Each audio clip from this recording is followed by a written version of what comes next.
Hello, എല്ലാവർക്കും കൃഷ്ണാസ് വീട്ടിലേക്ക് സ്വാഗതം. ഇന്ന് തൊടിയിൽ ഇറങ്ങിയപ്പോൾ കുറച്ച് ചാമ്പയ്ക്ക കിട്ടി. അപ്പോൾ അതുകൊണ്ടൊന്നൊരു ചാമ്പയ്ക്ക പച്ചടി തയ്യാറാക്കാമെന്ന് കരുതി. അതിലേക്ക് ഞാൻ ഒരു അരമുറി നാളികേരം എടുത്ത് വെച്ചിട്ടുണ്ട്.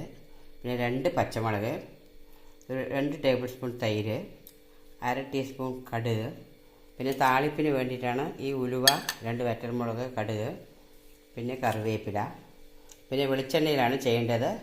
ഉപ്പ് ആവശ്യത്തിന്. നമുക്ക് ഈ ചാമ്പയ്ക്കൊക്കെ ഒന്ന് പൊടിയായി അരിഞ്ഞ് ഈ നാളികേരമൊക്കെ ഒന്ന് അരച്ചിട്ട് വരാം. ചാമ്പയ്ക്ക ഞാനിത് അവിടെ പൊടിയായി അരിഞ്ഞിട്ടുണ്ട്.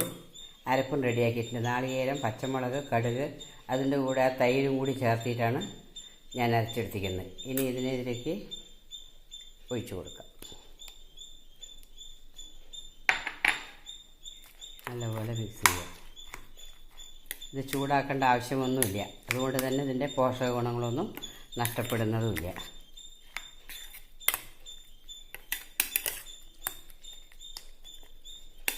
ഇതിലേക്ക് ഇനി താളിപ്പ് നമുക്ക് തയ്യാറാക്കാം. ഒരു ചീനച്ചട്ടി അടുപ്പിൽ വെച്ചിട്ടുണ്ട്.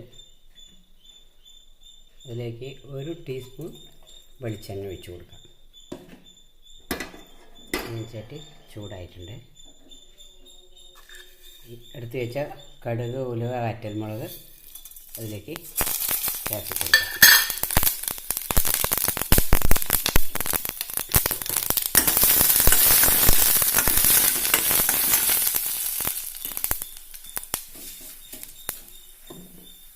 കൂട്ടി കുറച്ച് കറിവേപ്പില കൂടി ചേർത്ത് കൊടുക്കാം.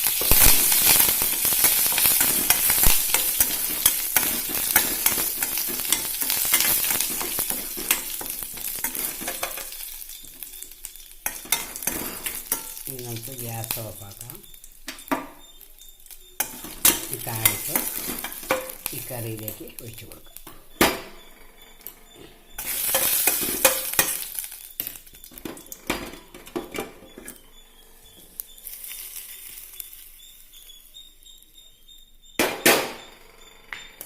നമ്മുടെ ചാമ്പയ്ക്ക പച്ചടി ഇവിടെ റെഡിയായിട്ടുണ്ട്. ഇത് വളരെ ടേസ്റ്റിയാണ്. തയ്യാറാക്കാൻ വളരെ എളുപ്പമാണ്. വളരെ കുറച്ച് സമയമേ വേണ്ടൂ.